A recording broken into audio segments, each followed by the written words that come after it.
દૂરની જમીન લીધી છે, ત્યાં મારે ત્યાં જવાનું હતું. અહીંયા હું આવી શકું એમ નહોતો, એટલે મને લાવનાર અહીંયા નંદલાલભાઈ છે. એટલે બીજી વાત મારી કરી દઉં, હું 6 મહિનાથી મારે ઘીરે નથી ગયો. હવે મારું જીવન એવું થઈ ગયું છે કે આખું વિશ્વ છે એ મારું ઘર છે. ઘીરે નથી. એક દિવસમાં મને 3 ગામ માણસો ફેરવે છે. જેમ મને મારી આયુષ્યની મને ખબર નથી કેટલા વર્ષો થયા. હમણાં જુનાગઢમાંથી એક PhD થયા ભાઈ, એને 117 વર્ષ લખ્યા છે મારા. હમણાં અમદાવાદમાં મારી 2 આંખોમાં નેત્રમણી 19,000ની મુકાવી દીધી. એની 5મી પેઢીનો છોકરો જુનાગઢમાં કોલેજ કરે છે.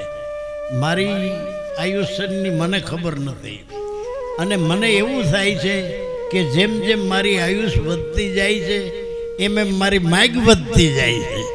એટલે હવે હું ટૂંકો પડું છું.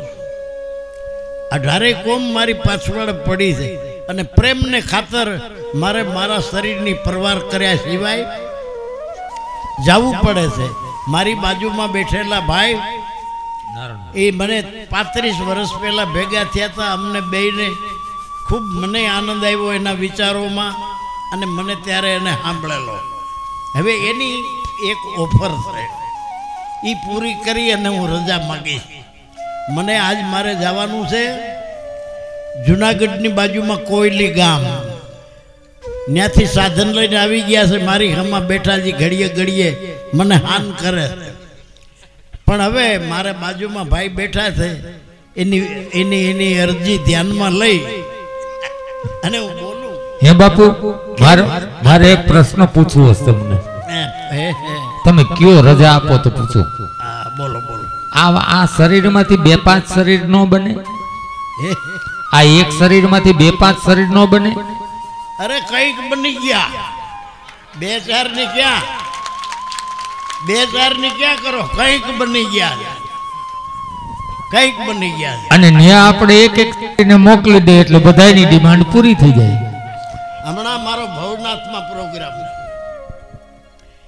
અને હિંમતભાઈ હતા આની પહેલા પ્રોગ્રામમાં.